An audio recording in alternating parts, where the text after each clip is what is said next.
Hello, नमस्कार, आदाब, सत श्री अकाल और अस्सलाम वालेकुम। मैं हूं मोहम्मद अहमद काज़मी, लेकर आया हूं आपका पसंदीदा कार्यक्रम आपके रूबरू। ये आज का कार्यक्रम बहुत विशेष होने जा रहा है। आप सब तरफ से कोरोना वायरस की खबरें सुनते सुनते अब तक थक चुके होंगे। मरने वालों की तादाद अब याद करने को दिल नहीं चाहता, ना ही जो मरीजों की तादाद बताई जा रही है उस पर भी कोई तवज्जो देने को दिल नहीं चाहता। पत्रकार भी अखबार नहीं पढ़ना चाहते, टेलीविजन नहीं देखना चाहते, इतने थक चुके हैं। इस पूरे सफर में हमने मीडिया स्टार वर्ल्ड की तरफ से कोशिश की है कि जो कुछ सरकारी सतह पर दूसरे तरीके से बताया जा रहा है उससे हट करके भी कुछ जानकार लोगों से आपकी मुलाकात कराएं। अभी बात आगे बढ़ने से पहले मैं आपको बताऊं कि अब तक पूरी दुनिया में 1,24,00,000 से ज्यादा लोगों को मरीज बताया गया है। 5,60,000 से ज्यादा लोग मर चुके हैं, जैसा बताया जा रहा है। मैं आज भी यही कह रहा हूं, जैसा बताया जा रहा है, क्योंकि सरकारें जो कुछ दे रही हैं, WHO जो कुछ बता रहा है, उस सब पे यकीन करने को आज भी दिल नहीं चाहता। हमें इस पूरे फरवरी से अब तक हमने कई बार अपने खास एक मेहमान डॉक्टर विश्वरूप रॉय चौधरी साहब, उनसे हमने आपको कई बार मिलाया है। आज फिर मैंने उनसे दरखास्त की है। डॉक्टर विश्वरूप रॉय चौधरी साहब, आपका वेलकम है मीडिया स्टार वर्ल्ड में।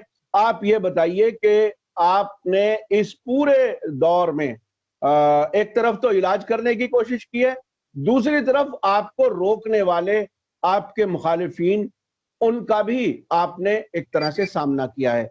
आपकी वीडियो डिलीट कर दी जाती हैं, आपका और बहुत कुछ एक तरह से पीछा किया जाता है, बल्कि कहा आज के जमाने में कहा जाए ट्रोल किया जाता है। उसके बावजूद भी आप मजबूती से चलते रहे। आप ये बताइए कि ये आपका सफर कैसा रहा? कितना आप अपने आप को कामयाब समझ रहे हैं या कितना नाकाम समझ रहे हैं? धन्यवाद स्टार मीडिया वर्ल्ड काज़मी जी, मुझे दोबारा बुलाने के लिए। यहाँ पे सवाल जीत और हार की, कामयाबी उसकी है नहीं, सवाल है एग्जिस्ट होने की, जिंदा रहने का सवाल है। लाइफ एंड डेथ का मामला है, यहाँ पे ऑप्शन नहीं है कोई। और जाहिर सी बात है, काफ़ी फ्रस्ट्रेटिंग रहा ये पिछला 5 महीना, क्योंकि कभी हम सब ने, इंक्लूडिंग मी, अपने जीवन काल में ऐसा सोचा नहीं था ऐसे दिन देखने पड़ेंगे। अब एक बात तो समझ आती है कि इंसान का जो दिमाग है वो जो चीज हम बार बार सुनते हैं दिमाग उसी को सच मान लेता है। ये बात मुझे पता चल गई है, जो कि शायद मुझे पहले नहीं पता थी। और उसके अलावा इतने बड़े लेवल पे षड्यंत्र हो सकता है और इतने लंबे समय तक चल सकता है, ये सारी चीजें कॉम्प्रिहेंशन के भी बियॉन्ड है। और अभी तो देख के लग रहा है कि इसका अंत कब होगा, अगर आप पूछें तो ये कहना बड़ा मुश्किल है। क्योंकि अगर आप पूछें कोरोना का कब अंत होगा तो उस पे हम बात कर सकते हैं कि क्या है क्या नहीं। लेकिन अगर कोई षड्यंत्र ही है तो ये तो जिसने बनाया षड्यंत्र से वही बता सकता है कि उसने कब तय किया अंत करने का। या तो उसने कब तय किया, या हम और आप मिलकर इतनी शक्तिशाली बने कि हम उसको अभी खत्म कर दें। तो वो तो सिर्फ 1 मिनट में खत्म हो सकता है, अगर आप चाहें तो 1 मिनट में खत्म हो सकता है, आप चाहें तो। और अगर आप ना चाहें, अगर आपके अंदर डर बैठ गया, तो ये जिंदगी भर चल सकता है। एटलीस्ट आपकी और मेरी जिंदगी जितनी है उतनी तो चल ही सकती है। यानी कि हम गुलाम बन चुके हैं, या तो तैयार रहिए कि आप गुलाम बन गए और गुलाम बन के ही जीना है। तो अभी तो स्थिति यही है। तो अभी अभी आपने कितने लोगों का इलाज किया? क्योंकि मुझे याद है कि जब हमारी अब से पहले बात हुई थी, कुछ विदेशी बीमार जो हुए थे, जो जिन सिम्टम थे, मरीज थे, उनका आपने इलाज किया। उसके बाद भी मुझे लगता है आपने काफी लोगों का इलाज किया है। लोग नेचुरल तरीके से ठीक होना चाहते हैं। इसका क्या तजर्बा रहा? देखिए, हमने 5 जून को लॉन्च किया था NIC, that is network of influenza care expert. तो जहाँ पे लोग जाते हैं bishwarup.com/nice में जाके, जो भी पेशेंट हैं पूरे दुनिया में, वो अपने आप को रजिस्टर करते हैं। और जैसे ही अपने आप को रजिस्टर करते हैं, 2 घंटे के अंदर हमारे एक्सपर्ट, इन्फ्लुएंजा एक्सपर्ट, जो कि 200 से ज़्यादा जिनके टोटल नंबर्स हैं पूरे देश भर में और कुछ देश से बाहर हैं, और उनमें से किसी का कॉल 2 घंटे के अंदर आ जाता है। और तब तक वो एक्सपर्ट उससे जुड़ा रहता है पेशेंट से, 3 दिन, 4 दिन, 5 दिन, या 7 दिन या फिर 14 दिन, जब तक कि वो पेशेंट ठीक नहीं हो जाता। तो इन एक्सपर्ट्स की मदद से हमने 5 जून से लेकर आज की तारीख तक 5000 से ज्यादा, 5000 ज्यादा ऑफिशियली हमने पेशेंट को ठीक किया है। और एक इम्पॉर्टेंट बात है कि कोई पेशेंट तो हम किसी पेशेंट को हमने ना नहीं बोला कि ये सीवियर पेशेंट है और ये तो शायद बच ही नहीं पाएगा, या इसको तो डॉक्टरों ने अभी वेंटिलेटर के लिए बोला है, और तब हॉस्पिटल से वो पेशेंट के परिवार वाले फोन कर रहे हैं। ऐसी स्थिति में भी हमने पेशेंट को एक्सेप्ट किया है, और with zero medicine, zero money and zero mortality. और 75% पेशेंट ऐसे थे जो पहले 3 दिन के अंदर ही सिम्टोमेटिकली भी और डायग्नोस्टिकली भी, मतलब कोरोना नेगेटिव आ गए फर्स्ट 3 डेज में। और अब तो डेटा की बात कर रहा हूँ, वो जो 5000 लोग हैं, कम से कम 5000 पेशेंट वो जिंदा अपने अपने घर में हैं, जिनके फोन नंबर, उनके ईमेल आईडी, उनके एड्रेस, उनका नाम, उनके एज, उनके सारे आंकड़े अब हमारे पास में हैं, जो हम आगे शुश्रुत जयंती है 15 तारीख को इसी महीने के, उस दिन हम लॉन्च करेंगे जनता के सामने, वो सारे आंकड़े रखेंगे, हर कोई देख सकता है उसको। तो ये हमारी उपलब्धि रही है। 5000 एक आंकड़ा कम होता है, लेकिन 5000 से ये बात तो सिद्ध होती है कि ये एक ऐसी बीमारी नहीं है जिससे किसी की मौत हो सकती है। ये सिर्फ उतनी बीमारी जितनी की जुकाम होता है। क्या जुकाम से किसी की मौत हो सकती है? शायद नहीं, तो इससे भी नहीं हो सकती। तो ये 5000 का आंकड़ा छोटा इसलिए नहीं है कि आपने तमाम रुकावटों के बावजूद 5000 को ठीक किया है। 5000 का आंकड़ा इसलिए भी कम नहीं है कि सरकारें और अलग अलग तरीके से वो लॉबी जो दवाई के कारोबार के पीछे पूरा एक साजिश चलाती है, वो सारी लॉबी आपके अगेंस्ट होने के बावजूद अगर आपने 5000 लोगों को बगैर पैसे के, उनमें से कोई नहीं मरा, उसके ये आपने इलाज किया है, तो ये बहुत बड़ी बात है। तो अभी आप ये बताइए कि अब ये जो नेटवर्क है आपका NICE, इसमें कितने लोग हैं, किस तरह से उनका वर्किंग, आपने कुछ बताया तो है, लेकिन फिर भी क्या ये डॉक्टर आपके एलोपैथी वाले डॉक्टर्स हैं जो आपके साथ जुड़े हैं, या ये डाइटिशियन हैं, या किस तरह से, कैसे लोग हैं जो आपके साथ जुड़े हैं? ये बहुत इंपॉर्टेंट है। जो लोग जुड़े हैं वो एलोपैथी के डॉक्टर भी हैं, वो होम्योपैथी के डॉक्टर हैं, आयुर्वेद के डॉक्टर हैं, वो डाइटिशियंस हैं, और उनमें से काफी सारे मेडिकल न्यूट्रिशनिस्ट हैं जिन्होंने लिंकन यूनिवर्सिटी से एडवांस न्यूट्रिशन की ट्रेनिंग ली है। तो जिनको बेसिक, और कुछ काफी सारे नर्स भी हैं जो जिनको बेसिक मेडिकल की नॉलेज है, उनको एक खास ट्रेनिंग मैं देता हूँ इन्फ्लुएंजा मैनेजमेंट की, इमरजेंसी इन्फ्लुएंजा मैनेजमेंट की। और वो ट्रेनिंग लेने के बाद वो एग्जाम पास करते हैं। Once they pass the exam, तो उसके बाद वो हमारे एक्सपर्ट बन जाते हैं। ये वॉलंटरी सर्विस है और 24 घंटे की उनकी कमिटमेंट है। 24 घंटा मतलब आधी रात को 2 बजे भी अगर पेशेंट कॉल करता है तो उसको लेना पड़ेगा, पेशेंट को सपोर्ट करना पड़ेगा। तो ये जो हमारा जो ये मुहिम है, नाइस मुहिम, ये 24/7, मतलब कोई समय नहीं है, कोई दिन छुट्टी का नहीं है। और इस कमिटमेंट के साथ बिना पैसे के ये एक्सपर्ट्स जुड़े हैं, और तब हम 5000 लोगों तक पहुंच पाए और 5000 लोगों को सपोर्ट कर पाए, उनको ठीक कर पाए।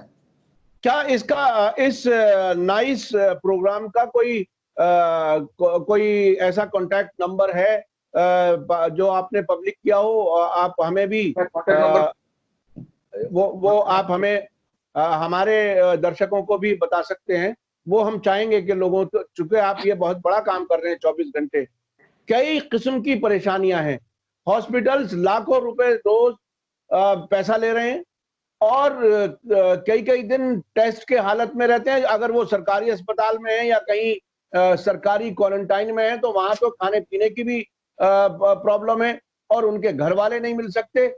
इस गैर मामूली सिचुएशन को फेस करने से बचते हुए आपकी मदद से अगर लोग ठीक हो रहे हैं, जैसा कि आप बता रहे हैं, और उनके डेटास भी आप रिलीज करने जा रहे हैं, तो ये बहुत बड़ी बात है। आप इसके बारे में थोड़ा सा और बताइए, क्योंकि लोगों में ये जानने की उत्सुकता जरूर होगी कि अगर उनमें से किसी को भी प्रॉब्लम हो तो आपको कांटेक्ट कर सकता है। देखिए, किसी को भी जैसे पहला सिम्टम आएगा उसको सिर्फ एक ही काम करना है, फोन नंबर नोट कर लें, 8587059169, 8587059169। किसी को भी, किसी के पास अगर फोन है, घर पे तो हर एक के फोन होता है, किसी को भी अगर पहला सिम्टम होता है, बस उसको एक कॉल करना है, इस नंबर पे फोन करना है, वो दिन हो रात हो आधी रात हो, बस एक कॉल करना है। और हमारा जो कॉल सेंटर है वो 24 घंटा ऑन रहता है, 24 आवर्स इंटू 7। और जैसे ही हमें कॉल मिलता है तो इमीडिएटली हम उस पेशेंट को, उस पेशेंट के नियरेस्ट जो भी एक्सपर्ट है उससे हम इमीडिएटली कांटेक्ट करा देते हैं। जो उस वाली पेशेंट की भाषा बोलना, हमारे पास पेशेंट जो एक्सपर्ट है वो अलग अलग भाषा बोलते हैं, अंग्रेजी, हिंदी, पंजाबी, बंगाली, तमिल, हर तरह के एक्सपर्ट्स हैं जिनको अंग्रेजी हिंदी तो आती है, उसके अलावा लोकल लैंग्वेज भी आती है। तो ये देखते हुए कि पेशेंट कहाँ के हैं, कौन सी भाषा बोल सकते हैं, 2 घंटे के अंदर एक्सपर्ट्स को कांटेक्ट करा देते हैं उस पेशेंट के साथ। अब वो एक्सपर्ट की रिस्पॉन्सिबिलिटी वो पेशेंट हो जाता है, that is the responsibility of the expert, और उनको 24 घंटे की सर्विस देनी है। और मैंने ये देखा है कि विद इन 24 आवर्स जो पहला अचीवमेंट होता है कि टेम्परेचर डाउन हो जाता है, 100 से नीचे चला जाता है, and for with in 72 hours दूसरा अचीवमेंट कि सारे सिम्टम चले जाते हैं for 75% of the patient, 75 to 80% of the patient. 75% तो कोरोना नेगेटिव भी हो जाता है अगर नेगेटिव टेस्ट थर्ड डे कराते हैं तो, राइट। तो और बाकी कुछ लोग हैं जो 7 दिन में ठीक हो जाते हैं, 95% तक।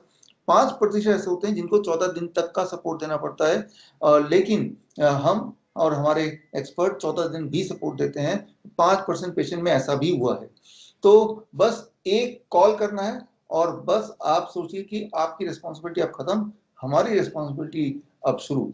तो हम और आप मिलकर एक परिवार की तरह काम करते हैं, और घड़ी घड़ी, मोमेंट मोमेंट, वो रात के कितने भी बजे हों, कोई भी टाइम क्यों ना हो, पहली प्रायोरिटी सिर्फ और सिर्फ आप यानी कि पेशेंट, दैट्स ऑल। बिल्कुल क्लियर है, और इसमें सिर्फ एक ही मकसद है कि आप ठीक हो जाएं, बस। बहुत बड़ा काम कर रहे हैं आप डॉक्टर साहब। ये वाकई मैं समझता हूं कि गांव देहात, दूर दराज में जो लोग सोच भी नहीं सकते अस्पताल का खर्च बर्दाश्त करने के लिए, जो सरकारी अस्पतालों में बहुत सी जगहों में जिस तरह से उनके साथ मिसबिहेव किया जाता है, जिस तरह से उनको जलील समझा जाता है, वो सारे एम्बेरसमेंट से, खर्चे से बच करके अगर आप उनकी सेवा इस तरह से कर रहे हैं तो मैं समझता हूं ये बहुत बड़ी इंसानियत की खिदमत है। अच्छा, मैं अब अगला सवाल मैं ये मालूम करता हूं कि तो क्या फिर ये जो कुछ लॉकडाउन, सोशल डिस्टेंसिंग जिसे हमें फिजिकल डिस्टेंसिंग कहना चाहिए, और जितने भी ये प्रिकॉशन लिए गए हैं, अच्छा कमाल उसमें ये है कि दिन में कोरोना नहीं आता, रात होते ही कर्फ्यू लग जाता है, घर से बाहर नहीं निकलेंगे। तो ये कोरोना का कोई टाइमिंग है कि कितने बजे लगेगा, कितने बजे नहीं लगेगा? ये खुद अपने आप में ऐसा नहीं लगता कि ये मजाक है कि अब सरकारें ये फैसला करें कि कितने बजे से कोरोना आ जाएगा, कितने बजे से नहीं आएगा? या तो खुल करके कहिए हम इधर हैं या उधर हैं। आखिर इसको आप कैसे देखें? ये इंसान को कंट्रोल में रहने की और वो जेल के सिचुएशन में रहने की आदत पड़वा रहे हैं। आपको ये आदत डलवा रहे हैं कि you are not a free person now, आप एक जेल के माहौल में हैं, आप कंट्रोल्ड एनवायरनमेंट में हैं। जैसे बॉन्डेड लेबर होता है, आप बॉन्डेड लेबर हैं, आपके जो राइट्स हैं वो राइट्स हैं नहीं, और ये ऐसे ही रहने वाला है। ये एक मेंटेलिटी धीरे धीरे धीरे धीरे आपके अंदर इनकल्केट कर रहे हैं।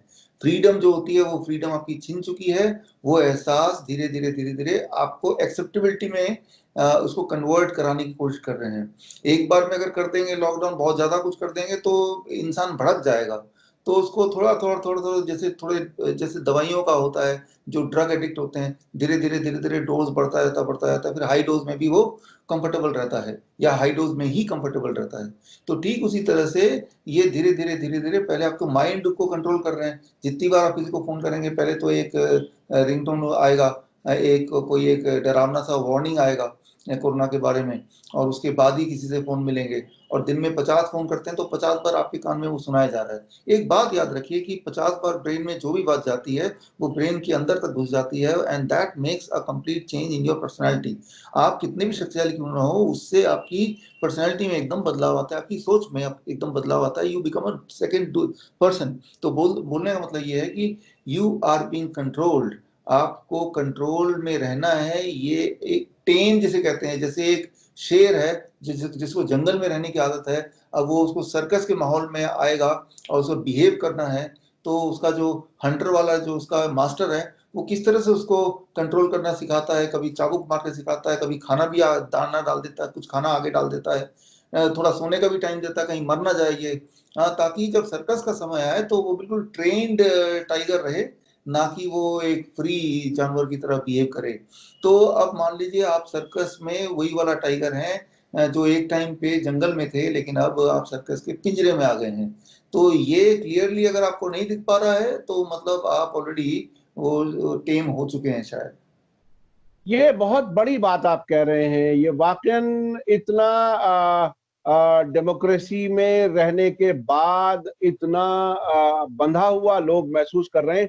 अच्छा, इसमें मैं भी इस बात को बहुत ही संजीदगी से गौर करता हूं कि जो एक कोई भी इंसान ओरिजिनल सोच करने वाला, विचार करने वाला, या बहुत सी चीजों की नॉलेज जान करके कोई नतीजा निकालने वाला जो इंसान होता है, वो एक माइंड का प्रोसेसर काम करता है, माइंड में प्रोसेस करके किसी नतीजे पे पहुंचता है।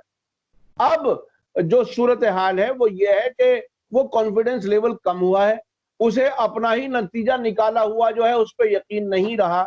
ये ऐसी हालत में लोग पहुंच गए। तो इसमें ये तो बहुत ही खतरनाक है। इसमें ऐसा कुछ मुल्कों से, औरों से भी ऐसी खबरें आ रही है कि जो जो डेमोक्रेसी है वो खुद अपने आप में ये खत्म होती जा रही है, इस रास्ते से कि आप मुसलसल 24 घंटे कंट्रोल्ड रहें और आप अपने तरीके से कोई चीज फैसला ना ले सकें। तो अब ये आप बताइए कि ये जो कुछ दवाएं आ रही हैं मार्केट में, फेबी फ्लू के नाम से एक आई है, एक कोरोनिल के नाम से आई है, ये क्या कोई वाकई दवाइयां हैं? क्या इन पर, इनसे वाकई लोग ठीक हो रहे हैं, या पहली ही कोई दवाई नई पैकिंग में करके कोई चीज दे दी गई है? क्या प्रॉपर टेस्ट से गुजरी हैं ये दवाइयां जैसे कि गुजरनी चाहिए? क्या है आपकी नजर में? देखिए 20 तारीख को, 20 जून को जो दवाई लॉन्च हुई थी उसका नाम था नाम है फेवी फ्लू के नाम से ब्रांड नेम। एक्चुअली ये फेविपिराविर है जो कि 2014 में जापान में ये डिस्कवर हुआ था, 2014 में, राइट। तो जापान में, जापान की दवा है जिसका यहाँ पे मैन्युफैक्चरिंग राइट लिया हुआ है और वो फेवी फ्लू के नाम से लॉन्च कर दिया है। और ये फ्लू मतलब किसी भी तरह के वायरस में ये दवाई देंगे तो वायरस को कंट्रोल करने में ये कारगर होगी, ऐसा इस दवाई का मानना है। लेकिन आप आश्चर्य करेंगे कि ये दवाई जो जापान की है, और जापान एक ऐसा देश है जहाँ पे लॉकडाउन नहीं है, कभी हुआ ही नहीं, जनवरी से लेकर अभी तक लॉकडाउन नहीं हुआ। तो ऐसा देश जहाँ लॉकडाउन नहीं हुआ वहां भी, और इसी देश की दवा है, और जिस कंपनी की दवा है उसका जो मालिक है वो जापान के प्राइम मिनिस्टर का खास दोस्त है, ऑफिशियली खास दोस्त है। और उसके बाद भी जापान ने इस दवाई को अपनी देश में लॉन्च नहीं किया, यूएस ने अप्रूव नहीं किया, यूके ने अप्रूव नहीं किया, भारत ने अप्रूव कर दिया। और अभी तो आप जाएंगे निकल के, जो सबसे नजदीक वाला केमिस्ट शॉप है वहां आपको मिलेगा 3400 रुपीज में, 3400 रुपए में। टीवी में बोला 103 रुपए का की एक मेडिसिन है, 103 रुपए का नहीं। वो दवाई करीब 25,000, 20 से 25,000 की गोलियां खाएंगे तो उतना डोज खाएंगे तो जाके वो बॉडी में वो वाला असर करेगा जैसा असर वो क्लेम करते हैं। अब जल्दी से मैं बता दूं कि ये पूरे दुनिया में क्यों नहीं लॉन्च है, यहाँ तक कि जापान में भी, यूएस में भी अप्रूव नहीं है, भारत में क्यों अप्रूव है? इसका कारण क्या है कि ये दवाई जब कोई लेता है तो उसमें जेनेटिक चेंजेस आ जाते हैं। मेल्स में इम्पोर्टेंसी, इंफर्टिलिटी, और फीमेल्स में इस तरह के चेंजेस आते हैं कि उसके बाद अगर बच्चा पैदा होगा तो या तो स्टिल बॉर्न होगा यानी कि मरा हुआ बच्चा पैदा होगा, या फिर बच्चा पैदा होगा तो उसके अंदर जेनेटिक मॉडिफाइड चेंजेस होंगे, जैसे उसके हाथ नहीं होंगे या पैर नहीं होंगे, या आंखें दो में से एक ही होगी, या सिर थोड़ा ज्यादा बड़ा होगा, इस तरह का। तो ऐसी एबनॉर्मल बच्चे होंगे, एबनॉर्मल होंगे। हाईली एबनॉर्मल बच्चा। ऐसे एक दवाई आई थी, इससे जो कंपेयर करते हैं लोग, थैलिडोमाइड। थैलिडोमाइड आई थी 1950 में और यूरोपियन कंट्रीज में। और थैलिडोमाइड आने के बाद करीब 1,24,000 बच्चे तो स्टिल बॉर्न पैदा हुए, मरे हुए पैदा हुए, और करीब 23,000 बच्चे ऐसे जो कि अब बड़े हो गए हैं, बिना हाथ बिना पैर के, और इस तरह के बिल्कुल अजीबोगरीब तरीके से, जो कि कई बार तो दिखने में ये नहीं समझ आएगा कि इनको इंसान बोला जाए या क्या बोला जाए, ऐसे पैदा हुए। तो ये दवाइयां क्या है कि आपके जीन्स को, आपकी नींव को, जैसे बिल्डिंग है, बिल्डिंग की जड़ को कोई हिला दे अच्छी तरह से तो वैसा कर देती है। तो that is the work of the medicine. इसीलिए कोरोना, जिसे बहुत बड़ी महामारी बोला जा रहा है, उसकी अगर कोई दवाई है तो कोई कंट्री क्यों नहीं लॉन्च कर रही है? कारण ये है। तो कोई भी जो लोग सुन रहे हैं अभी, अगर आपको कोरोना होता भी है तो मैंने आपको बता दिया, बहुत एक फोन नंबर है और सब कुछ बाकी आसान है। उस फोन नंबर को कांटेक्ट करने के बाद और दूसरा ऑप्शन है कि आप 25,000 की गोलियां खाएंगे। खाने के बाद कोरोना जाएगा कि नहीं जाएगा ये तो पता नहीं मुझे, लेकिन ये जरूर बता सकता हूँ कि उसके बाद आपकी जो हालत होगी, आप you will not be the same person. इस दवाई को पहले कुत्तों पे ट्राई किया है, कुत्तों के बच्चों पे, 12 कुत्तों के बच्चों पे ट्राई किया तो 9 बच्चे तो 1 महीने के अंदर ही मर गए। फिर 3 बंदर को दिए गए, उनमें से एक बंदर 1 हफ्ते के अंदर मर गया। फिर उनको चूहों को दिए गए तो चूहों में सब में इनफर्टिलिटी आ गई, इम्पोटेंसी आ गई, और उनके जो फीमेल चूहे थे उनमें बांझपन आ गया। तो अब उस दवाई को अगर आप खरीदते हैं तो उसके अंदर एक फॉर्म निकलेगा, उस फॉर्म में भरना होगा कि मुझे पता है कि इसके अंदर बहुत सारे साइड इफेक्ट हैं, उसके बावजूद भी मैं अपनी मर्जी से ले रहा हूँ, और इसके बाद मेरे साथ जो भी कुछ होगा वो मैं कंपनी को बताता रहूंगा, और मैं समझता हूँ कि कंपनी ये डेटा आगे अपने साइंटिफिक रिसर्च के लिए यूज कर सकती है। बोलने का मतलब ये है कि जिस तरह से मैं अभी उदाहरण दे रहा हूँ कि बंदर के साथ क्या हुआ, कुत्तों के बच्चों के साथ क्या हुआ, वो चूहों के साथ क्या हुआ, उसके बाद अगले एडिशन में उनके पूरे मैन्युअल में आ जाएगा कि भारतीयों पे ट्राई किया गया तो भारतीयों के साथ क्या हुआ, उनके बच्चों के साथ क्या हुआ, कितने मरे हुए पैदा हुए, ये सारी बातें उसमें ऐड हो जाएंगी। तो बोलने का मतलब ये है कि ये दवा लॉन्च नहीं हुआ है, ये इंडिया में गिनी पिग सिस्टम लॉन्च हो गया कि you are not an Indian, you are a guinea pig. Actually हम जानवर हैं, जानवर जैसे हो ना, जानवर की अपनी कोई राय नहीं होती, अपनी कोई सोच नहीं होती, कोई भी उसको पकड़ सकता है, कोई भी एक्सपेरिमेंट कर सकता है। और यहाँ तो ये ह्यूमन ट्रायल नहीं है, ह्यूमन ट्रायल तो वो होता है जहाँ अपनी स्वेच्छा से आप जाते हैं और जाके बोलते हैं कि मैं ट्रायल का हिस्सा बनना चाहता हूँ, और एक बार ट्रायल का हिस्सा बनेंगे तो 20-25 लाख को मिल जाएंगे, तो सोचते हैं कि चलो भाई मैं थोड़ा सा रिस्क ले लेता हूँ कि बदले में इतना पैसा मिल रहा है, जो गरीब लोग कई बार ट्रायल का हिस्सा बन जाते हैं। लेकिन ह्यूमन गिनी पिग क्या, कि आपको धोखे में रख के, उस जानवर की तरह, उन कुत्तों के बच्चों की तरह धोखे में रख के आपके ऊपर एक्सपेरिमेंट करके, और उससे जो भी एक बन पड़ेगा, जो भी उसका नतीजा आएगा, उस नतीजे को व्यापार में कन्वर्ट करके, तो ये तो इससे बुरी स्थिति आपकी जिंदगी में क्या हो सकती है, इससे शर्मनाक बात आप क्या समझते हैं आपकी जिंदगी में हो सकती है, इससे ज्यादा शेमफुल चीजें आपके लिए क्या लगता है, इज्जत तो है ही नहीं कोई आपकी फिर, right? That for a guinea pig. So that is about the फीवी फ्लू। और ये तो मैं चैलेंजिंगली बोल रहा हूँ, राइट? और ये लाइव है पहली बात। जी, और ये बहुत बड़ी बात है। देखिए, अब सीधी सीधी चॉइस जो आपने बताई, एक तो ये चॉइस है कि आप इन अस्पतालों के चक्कर में जाएं, ये दवाएं खरीदें और इम्पोर्टेंसी होगी, आने वाली नस्लें एबनॉर्मल बच्चे पैदा होंगे। एक दूसरी चॉइस है जो बहुत आसान है कि आप फोन कीजिए और आपको डाइट वगैरह बता करके आपको घर में ही रख करके 3 दिन में ठीक कर दिया जाएगा। तो ये एक बहुत ही इंपॉर्टेंट बात है। सिर्फ कुछ फल खाने लेने से या कुछ और चीजें नेचुरल तरीके से रह करके अगर ठीक रहा जा सके, तो मैं समझता हूँ वही हर समझदार इंसान को ये करना चाहिए। लेकिन ये बताइए कि आखिर सरकारें इसको क्यों प्रमोट नहीं कर रही? आप देखिए, बुनियादी बात वहीं आकर के आती है कि आखिर सरकारें इस साजिश में क्यों शामिल हैं? क्या क्या वो लोगों को गुलाम ही रखना चाहती हैं, या जाहिर है जो डेमोक्रेसीज में आम तौर पर इलेक्शन होता है, 5 साल के लिए एक हुकूमत आती है, दूसरी बार आ जाती है, तीसरी बार नहीं होती, वो कोई भी तब्दीलियां आती रहती है, लेकिन क्या उनके अपने परिवार नहीं है इसी समाज में? क्या उनके अपने रिश्तेदार नहीं है? क्या अपने लोगों से इतनी भी मोहब्बत नहीं रही सरकारों को कि वो सस्ते में और सही सेहत के साथ जी सकें, या फ्री में इलाज हो और अपने घर पर सुकून से रहें? आखिर क्या है ये? देखिए, it is called economic disaster, right? तो ये पैसे का सारा खेल है, और पैसे का खेल है जिसमें एक जनता, गरीब जनता को पूरी तरह निचोड़ा जा रहा है। जो गरीब है वो और गरीब बनेगा, और जो बिल्कुल गरीब है वो तो खत्म ही हो जाएगा। और अल्टीमेटली जो कंट्रोल है, पावर इज सेंटर पावर जो होता है, वो तो इकोनॉमिक पावर से ही सारा कुछ कंट्रोल होता है। तो इकोनॉमिक पावर एक जगह लाने की ये पूरी कोशिश है कि भाई कुछ लोगों के हाथ में इकोनॉमी आ जाए, और वो कुछ लोग बाकी लोगों को कंट्रोल कर पाए। तो जहां तक तो मुझे अभी तक यही समझ आ रहा है, अपने पहले इंटरव्यू में मैंने आपको ये क्लियर किया था, मार्च महीने में, फरवरी महीने में, और वही चीज आज होता हुआ दिख रहा है कि सवाल तो किसी को ठीक करने का है ही नहीं, क्योंकि अगर कोई कुछ भी नहीं करेगा तब भी ये एक सिंपल फ्लू है। आप ही बताइए कि कोरोना वायरस, आपको पता नहीं कि 4 कोरोना वायरस पहले भी आ चुके हैं पिछले 100 सालों में, और जो कि अभी भी इस कमरे में भी है, और आपके कमरे में भी है, और आपके बॉडी के अंदर भी होगा, और उसी का 5वां रूप ये है।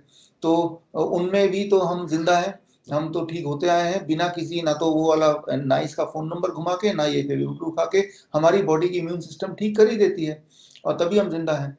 तो चौथा वाला, पांचवा वाला जो आया है जिसे नोवल कोरोना वायरस बोल रहे हैं, ये उन चारों से कमजोर है, फैलने की शक्ति में भी, मारने की शक्ति में भी, ये साबित हो चुका है।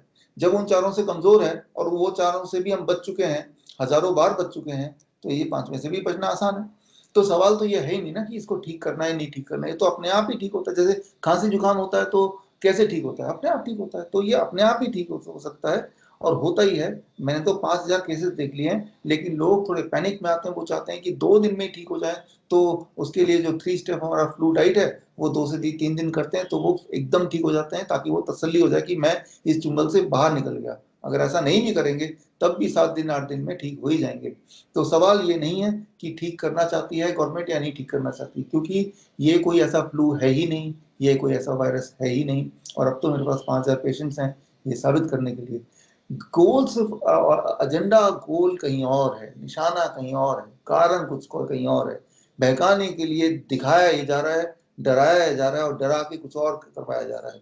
उस शेर की तरह, जिस शेर के आगे मांस का टुकड़ा रख तो दिया, लेकिन वो जो मालिक चाहता नहीं कि खाए, लेकिन इस बहाने वो मोटिवेट होगा, कोई ना कोई करतब दिखाएगा, तब मांस का टुकड़ा मिलेगा। तो बस ये कुछ और कराना चाहते हैं और ये डराने का एक तरीका है। तो यही सब कुछ हो रहा है जो अपने आसपास हो रहा है। अच्छा, अब इस वक्त में अब आप क्या कहना चाहेंगे? अपने मेडिकल फ्रेटर्निटी को क्या कहना चाहेंगे?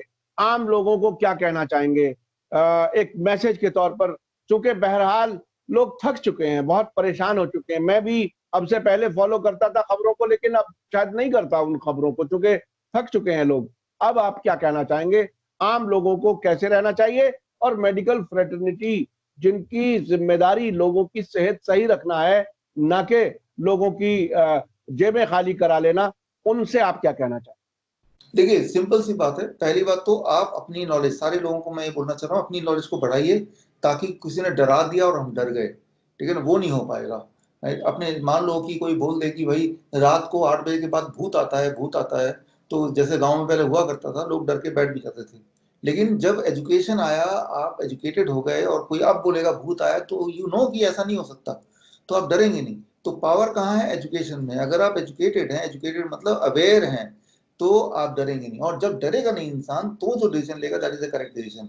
तो मैं आपको ये सिंपल तरीका बताता हूँ कैसे अपने आप को अपग्रेड करना है। आप लिखिए विश्वरूप BISWAROOP.com/cure me, CUREME, एक ही वर्ड है, क्योर मी। इसमें आप जाएंगे तो मैंने कुछ वीडियोस, 5-6 वीडियो मैंने डाले हैं, थोड़े थोड़े। उन वीडियो का अगर देखेंगे तो जितने सारे सवाल दिमाग में हैं, कोरोना से जुड़े हुए, फ्लू से जुड़े हुए, इन्फ्लुएंजा से जुड़े हुए, इकोनॉमिक से जुड़े हुए, ये सारा कुछ क्यों हो रहा है, कहाँ से शुरू हुआ, कहाँ खत्म होना है, हर चीज का उसमें जवाब आपको मिल जाएगा। फिर आप हो जाएंगे अवेयर, और अवेयर हो जाएंगे तो डरेंगे नहीं, हर बार आप करेक्ट डिसीजन लेंगे। राइट, तो ये तो हुई एक बात। अब मैं बात करना चाहता हूँ हमारी मेडिकल फ्रेटर्निटी से, जो कि इस वक्त मेडिकल बोलने का मतलब एलोपैथी, क्योंकि उन्हीं का सारा अभी रोल है। बाकी लोग तो घर में बिठा दिए गए, जो होम्योपैथिक है, आयुर्वेद है, कि घर में छुप के बैठ जाओ, निकलना भी नहीं। That's how it is. तो जो एलोपैथिक लोग हैं अभी, वो 10 लाख हैं हमारे देश में, 10 लाख एलोपैथिक डॉक्टर्स हैं। तो उनसे ये बोलना चाहूंगा कि 1947 से पहले जो अंग्रेज हम पे राज करते थे, तो हम पे वो राज नहीं, वो थोड़े से लोग थे, लेकिन तब भारतीयों को ही अपने फौज में भर्ती कर लिया, करीब 10 लाख भारतीय। और भारतीयों के माध्यम से ही डंडे भारतीयों को ही पड़वाते थे। तो वो खुद डंडे लेके नहीं पीछे भागते थे, आपको याद होगा, जो लोग 1947 से पहले पैदा हुए, या आपको आपको याद होगा अगर जी आपने हिस्ट्री पढ़ी है तो थोड़ी बहुत भी। जी तो जी। भारतीय ही भारतीयों को कंट्रोल करते थे, और वो 10 लाख भारतीयों को, वो चुने थोड़े से लोग, कुछ हजार लोग, अंग्रेज लोग कंट्रोल करते थे। तो आज भी वही हो रहा है, बस वो जो 10 लाख डॉक्टर आ गए बीच में, और वही बाकी लोगों को कंट्रोल कर रहे हैं। लेकिन याद रखिए कि आप भी तो मर रहे हैं, डॉक्टर भी तो मर रहे हैं। डॉक्टर को जब कोई बुखार होता है तो उनके ऊपर भी वही सारे वेंटिलेटर, वही सारे एक्सपेरिमेंट होते हैं, और वो भी खुद भी शिकार हो रहे हैं। तो आप भी अवेयर होइए, असली कोरोना क्या है वो समझिए जरा, थोड़ा अपने आँख कान नाक खोलिए, थोड़ी अपनी लालच को कम कीजिए। स्पेशली वो लोग जो हॉस्पिटल्स में आप देख रहे हैं 7 लाख पर बेड, 8 लाख पर बेड, 10 लाख पर बेड, उन्हें 29 लाख का मैंने देखा अभी। तो 29 लाख में तो सोने का बेड आना चाहिए। बेड तो वैसे ही है, इंसान भी मर गया और पैसे भी चले गए, खेत भी बेचना पड़ा। ये अभी का आज का ही अखबार का रिपोर्ट है, मेदांता गुड़गांव वाले हॉस्पिटल का। तो मैं ये बोलना चाह रहा हूँ कि ऐसा सब कुछ हो गया, उस हॉस्पिटल में हजारों डॉक्टर्स हैं, कोई थोड़ा भी आवाज नहीं निकाल रहा। तो ये कितने डरे हुए हैं और किस चीज से डरे हुए हैं, और क्या फायदा है ऐसी जिंदगी का जहां सामने, आपके सामने, आंखों के सामने ऐसा हो रहा है और आप उसे देख रहे हैं। ये जो उनके साथ हो रहा है मरीज के साथ, याद रखिए, ये जो आज उनके साथ हो रहा है कल वही आपके साथ भी हो सकता है, और तब कोई नहीं आपको बचाने आएगा, कोई नहीं आपकी तरफ से बोलने आएगा। तो ये आपकी अपॉर्चुनिटी कि आप आंखें खोलें, दिमाग खोलें, अपनी जुबान पे आवाज खोलें और सच का सामना दें, सच के साथ जाएं और सच बोलें। तो ये तो बोलना ही पड़ेगा, नहीं तो अगला फंदा आपके ऊपर ही आने वाला है, ये मैं पक्का बताता हूँ आपको। तो इसी चीज को, और घबराने की कोई बात नहीं है। और अगर घबराते भी हैं, किसी को फीवर होता है, कुछ भी होता है, तो मैंने आपको बताया कि एक नंबर है, उस नंबर पे आप कॉल कीजिए। आप देखिएगा, it takes about 1 day to be free of fever, it takes about 3 days for most of the people to be free of all symptom. तो इससे कमजोर बीमारी क्या हो सकती है जिसमें 1 से 3 दिन में most of the symptom resolve हो जाते हैं। बहुत बहुत शुक्रिया डॉक्टर विश्वरूप रॉय चौधरी साहब, आपने इलाज का रास्ता जितना सिंपल और सादा बताया कि आपका एक हेल्पलाइन नंबर है, उस पर कांटेक्ट करें और वो डॉक्टर आपके साथ जरूर जुड़ जाएंगे 2 घंटे के अंदर। ये एक बहुत बड़ा एक तरह से एक सॉल्यूशन आपने दिया है, मदद लोगों को आप दे रहे हैं। इसके अलावा जो कुछ मेडिकल फ्रेटर्निटी से आपने कहा, वो बहरहाल हर इंसान को, अगर इंसानियत कहीं है तो ऐसे सोचना चाहिए, और उन डॉक्टर्स को भी सोचना चाहिए जिनके सामने इतने बड़े बड़े बिल भी बन करके और उनकी डेड बॉडी बाहर आती है मरीजों की। ये बहुत ही अफसोसनाक है। आपके साथ बहुत से लोग जुड़े हैं, बहुत से 5,000 लोगों को आपने ठीक किया है अब तक, और आपकी किताब भी आने वाली है मैंने सुना है। तो ये सारी चीजें आप अपने लेवल पर करते रहिए, सच्चाई के साथ जुड़े रहिए। हमारी भी कोशिश है कि हम अपने दर्शकों तक सच्चाई लगातार पहुंचाते रहें। मैं इसी के साथ लेता हूं इजाजत। धन्यवाद, शुक्रिया। जय भारत, जय हिंद। जय हिंद, धन्यवाद।